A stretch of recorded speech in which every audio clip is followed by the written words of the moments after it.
shows to the incompetence of CS Murkomen. Because if he will form a committee to fix a leaking roof, what will happen to roads that have stalled in Nandi? He will form a whole African Union or United Nations to come and fix the roads in Nandi. Because if he cannot fix a leaking roof, if it's to fix, I can imagine, what about the stalled roads in Kenya? So that is the incompetence I wanted to call out on the floor of the House. And it is very unfortunate that because of other dynamics, he captured the House to suit to his feet. Because even he was making sniping remarks. He was even answering senators directly, which is not the procedure of the standing orders. You answer the House through the Speaker. And any question that is asked by a member is owned by the House. It is not the exclusiveness. So we wanted to call out such incompetencies. This Mombasa Road, from here, the lower deck, it is flooding. It's not marked. A contractor went away with billions of shillings in the lower deck. Kenyans are, this city is like a floating city in the biblical era. The roads are being washed away, and you heard him, he defended the Chinese. Why would you defend that? We go and borrow loan from a Chinese, we bring it from China here, then we give to contractors of China to go back with our money. What will happen to our local contractors? And that is why I'm coming up with a legislative called Public Procurement and Disposal Act to amend, to say that all contracts below 2 billion exclusively to local contractors, which are Kenyans. And number 2, all contracts below 200 million should be given to youth and special interest group. And I've shared, it is with the legislative services. I know it will be gazetted, and I'll share with this. Number 2, another final question I wanted to ask him is on the issue of Kenya Airways. And I'll share you with a copy. I wanted to ask, what is aircraft fuel and oil contracts? The issue is why the aircrafts could not be. Why would you form a committee of 10 people to fix a leaking roof? Which country are we? What are we saying as a nation? It shows to the incompetence of CS Murkomen. Because if he will form a committee to fix a leaking roof, what will happen to roads that have stalled in Nandi? He will form a whole African Union or United Nations. Thank you very much. I will not take much of your time. I appreciate your presence. And you know what has just happened at the Senate chamber? I've been thrown out by the speaker, the sessional speaker, for trying to speak out on behalf of the great people of Nandi.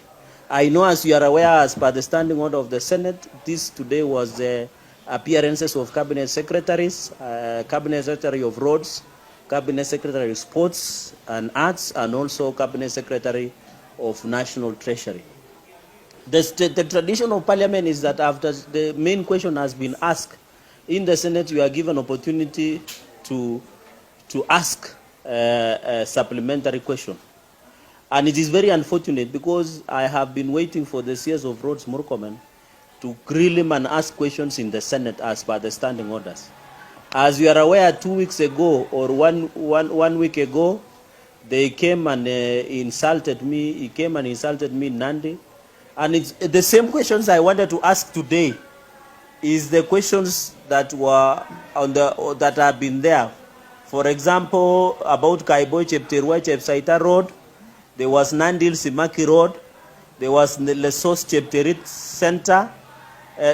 Center, sorry. There was also Mugundoi Nandil's Town Road, there was Boito Maraba Kopere Road, there is Kaiboi Celia Road, and there is the road from Digiri Kipkelion, Tindret, West Pokot Road. And then there was the matter of Kerenga Airstrip in Kericho.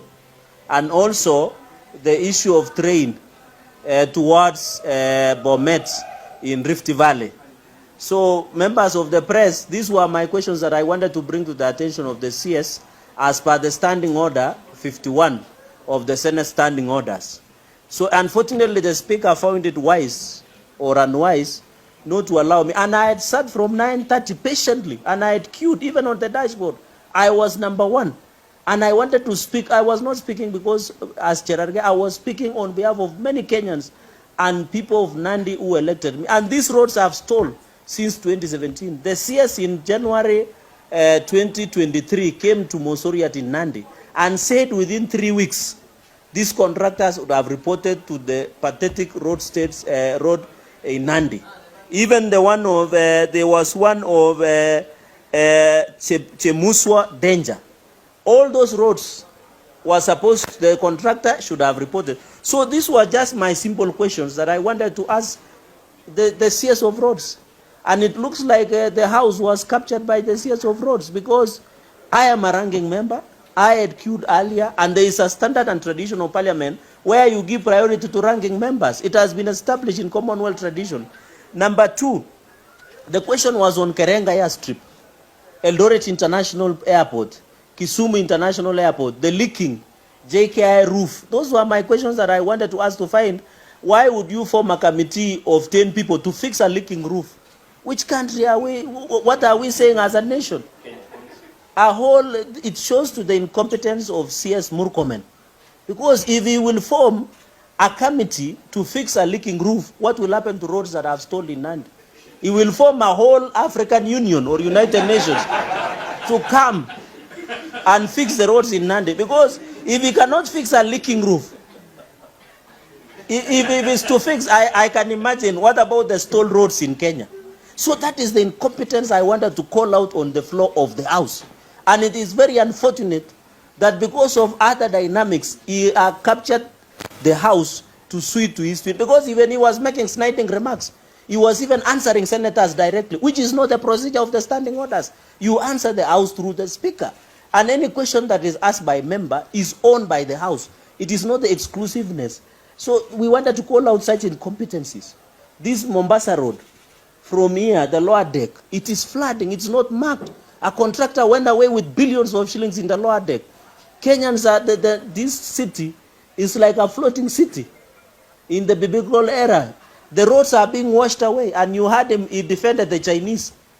Why would you defend that? We go and borrow loan from a Chinese, we bring it from China here, then we give to contractors of China to go back with our money. What will happen to our local contractors? And that is why I'm coming up with a legislative called Public Procurement and Disposal Act to amend, to say that all contracts below 2 billion exclusively to local contractors, which are Kenyans. And number two, all contracts below 200 million should be given to youth and special interest group. And I've shared, it is with the legislative services. I know it will be gazetted, and I'll share with this. Number two, another final question I wanted to ask him is on the issue of Kenya Airways. And I'll share you with a copy. I wanted to ask, what is aircraft fuel and oil contracts? The issue is why the aircrafts could not be converted to cargo. Like, for example, he gave out 3 aircrafts. The KQ have granted 3 aircrafts. B7 and 87 registered 5Y, KZJ for 8 months, and 2 aircraft, 737-700 registered 5Y, KQH and 5Y, KQG since 2020. The questions was the follows, was to ask why the aircrafts could not be converted to cargo owned by KQ, like 737-300S, which are much older than 700. Number two, the issue of KQ leases, where aircrafts are parked, you know, like in Heathrow, in Artsfield, even in New York. Number three, what has happened to the paying of parking fees by the KQ? Of course, the small matter of the leaking roofs in KQ, and also disembarking of passengers. You know, now people are being rained on at JKI. You disembark 50 meters from the veranda, and you get rained on. You can imagine if they are disabled or people who are expectant, people who are, and other children, people who are sick. You can imagine the inconvenience. And then there have been also removal of parts of some of the station aircrafts, and I'll give you this so that you get the specifications of those aircraft. And then the issue of financial losses, including why would you donate to Mangu High School a plane which is still new? And this plane, if you look at this plane, why would you donate a plane that is worth $100 million to a school? You donate toys. What do you expect a high school child to do with a plane? And this plane is still new. That plane, according to the valuation, is $100 million. And it could have generated around $600,000. I've done my homework very well. That's why they feared me speaking at the floor of the House. Some people could have gone for long call and short call combined. Was the aircraft? Because we wanted to see the value report. These are serious issues. I'm not personal. I'm just asking questions that are there. And then what about the book value? So and then the operational capability, the implementation of the Senate report of 2015, McKinsey report of 2015-2016, Deloitte report of 2016, and the famous small matter of Polish 5 consultants of 2019, and then this group, the one called Steer Group of March 2021. We wanted to know how much audit was paid by KQ, what were the recommendations, what are the AI expatriates expected to be there. So these were there were only 3 questions. The roads in Nandi, the issue of Karenga Strip and in Eldoret International Airport, the small matter of wrecking roofs, and then the JK Kisumu. Kisumu does not even have a sewerage, Kisumu International Airport. And you know Karenga, by the way, is very interesting because it's the only airport in Africa and in the world where you get stuck. Have you guys seen a plane which gets stuck? And it is the only plane where you board while wearing a gumboot. Some of us wear a gumboot so that we go to the farm. But Karenga Airstrip is the opposite, and you saw what happened. So these were the issues, the 3 questions. I didn't want to be personal, but it seems he has, and I want to say without fear of contradiction, personally, sinunui uoga, because bei ya uoga ilishuka, hata wakinipea free, siwezi nunua. So I know truth will always stand with me. The people like Jean Marie Serone, the people who stood with the right are still remembered because they stood with the people. I want to assure my people of Nandi and the great people of Kenya, we shall continue speaking the truth and doing our oversight work without fear of anybody, including 10% from Chinese. You don't go and eat 10% of Chinese and come and vomit out our legs. We'll call you out when time comes. And I still have many doors here to show when the CS visited. That one is too hot, eh? Can we? He visited, I'm trying to get China Wuyi.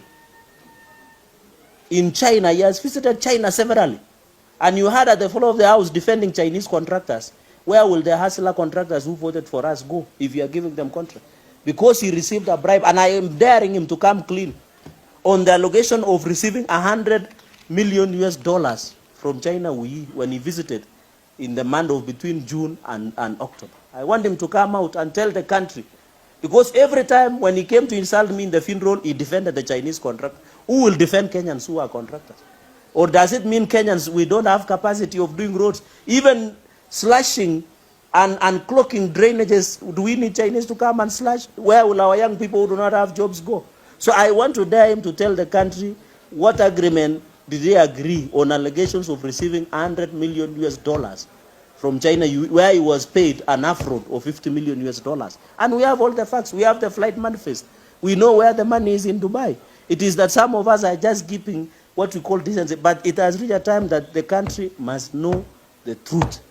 And that is why he decided to ensure he gets protection from the house so that some of us do not speak and tell the country the truth.